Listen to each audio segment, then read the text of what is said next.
Hi Anjana. Hello, കേൾക്കുന്നുണ്ടോ?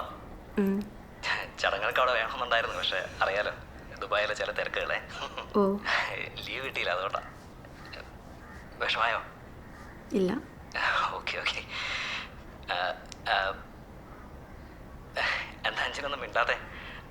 അന്ന് പെണ്ണാണം വന്നൊന്നും മിണ്ടിയില്ല, ഇപ്പോഴൊന്നും മിണ്ടുന്നില്ല. നാണക്കാരിയാണല്ലേ? ശരി ശരി. അപ്പോൾ ചടങ്ങുകളൊക്കെ വന്നിട്ട് നടക്കട്ടെ, കല്യാണത്തിന് അടിച്ചു പൊളിക്കാം. ഓക്കെ ശരി, ബൈ. എന്തെങ്കിലും പറ. എന്താ മിണ്ടാഞ്ഞേ?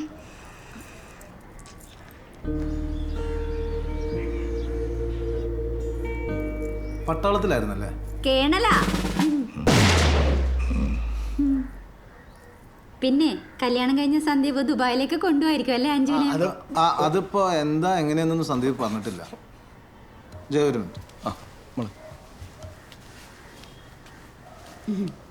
ചേച്ചി ഇതൊക്കെ ഒപ്പ് ചോദിക്കേണ്ട കാര്യമുണ്ടോ? പിന്നെ അതൊക്കെ ഇപ്പം തന്നെ ചോദിച്ചുറപ്പിക്കണം. കെട്ടിയിട്ട് അവനുള്ള ഒട്ടിച്ചു പോയാലേ ആ തള്ള കൊല്ലാകല ചെയ്യും. നോക്കടിയേ അവളെ മാന്താണ്ട് അറിയാം. അമ്മേ, ഒരു അലുവ കഷ്ണം എടുത്ത് കഴിക്ക്. മധുരം ഒന്നും അങ്ങനെ കഴിക്കാറില്ല, ഇല്ലാത്ത അസുഖമൊന്നും ഇല്ല. എങ്ങനുണ്ട് അഞ്ചു എന്തോന്നും മിണ്ടാതെ നിൽക്കുന്നേ?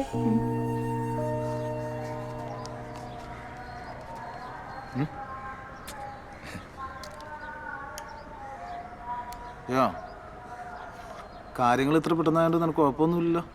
സന്ദീപിന്റെ ലീവിന്റെ പ്രശ്നങ്ങളുള്ളതുകൊണ്ടാണേ. ഇല്ല ശരിയേട്ടാ, ഇതൊക്കെ നമുക്ക് അറിയാവുന്ന കാര്യങ്ങളല്ലേ. പിന്നെ ജയ, നിനക്കൊന്നും തോന്നരുത്, കല്യാണത്തിന് എനിക്ക് നിൽക്കാൻ പറ്റില്ല. അതെന്ത് പരിപാടി ശരിയേട്ടാ? ഡൽഹിയിലുള്ള മോളുടെ ഡെലിവറി ഡേറ്റ് എടുത്തിരിക്കുക.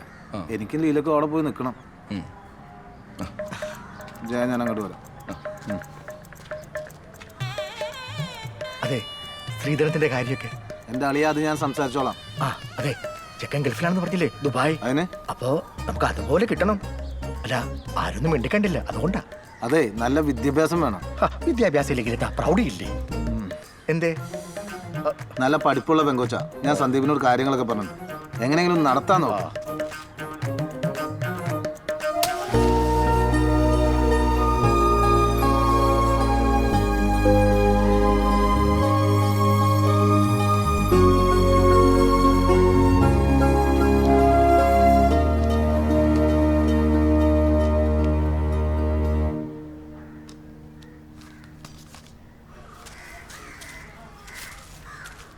അറിയാലോ, അച്ഛൻ മരിച്ചിട്ട് അമ്മാവനെ കാര്യങ്ങളെല്ലാം നോക്കിയേ. എനിക്ക് അമ്മേനെ അമ്മാവനൊന്നും എതിർത്തിട്ട് ഇറങ്ങി വരാൻ പറ്റില്ല. ഞാൻ നേരത്തെ പറഞ്ഞിരുന്നല്ലേ. എന്നാടി നീ ഉച്ചയ്ക്ക് കഴിക്കാൻ വരാഞ്ഞേ? എന്നാ ചേച്ചി?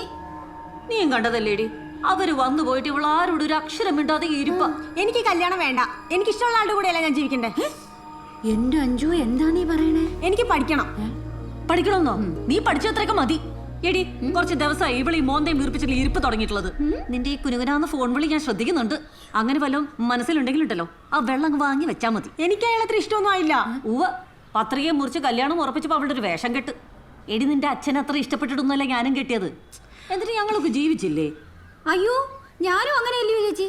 ദാണ്ടേ എന്നെ കൈവെള്ളയിലിട്ട കേണൽ കൊണ്ട് നടക്കുന്നേ. അറിയാ കൂടി നിനക്ക്. ജയനിപ്പോ വരും, നീ പറഞ്ഞേക്ക്, അല്ലെങ്കിൽ ഞാൻ പറയാടി. ചേനോട് പറഞ്ഞാന്നല്ല, ചെയ്യായിരിക്കും.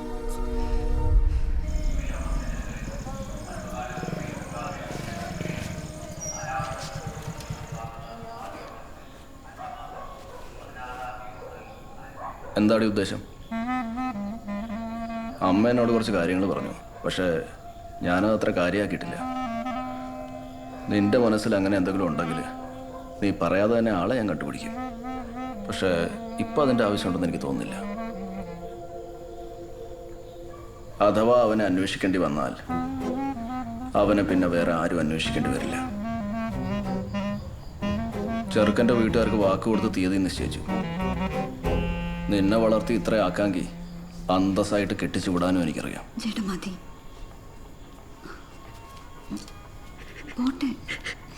എന്താടി അഞ്ചു?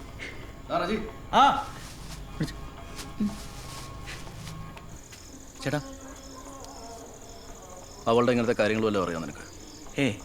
നമ്മളൊന്നും പ്രതീക്ഷിക്കണില്ലല്ലോ. ഞാൻ വേണമെങ്കിൽ അവളുടെ കൂട്ടുകാരോടെങ്കിലും അന്വേഷിക്കാം. തൽക്കാലം വേണ്ട. ഞാൻ അന്നേ പറഞ്ഞത് ഈ ബാംഗ്ലൂരും കോണാത്തിലൊന്നും വിട്ട് പഠിപ്പിക്കേണ്ടെന്ന്. ഇനി പറഞ്ഞിട്ടെന്താ കാര്യം? അടുത്ത മാസം നീ ഉണ്ടാവണം എല്ലാത്തിനും. ഒരു അയൽവക്കാരനായിട്ടല്ല, വീട്ടുകാരനായിട്ട്. ശരി ഏട്ടാ.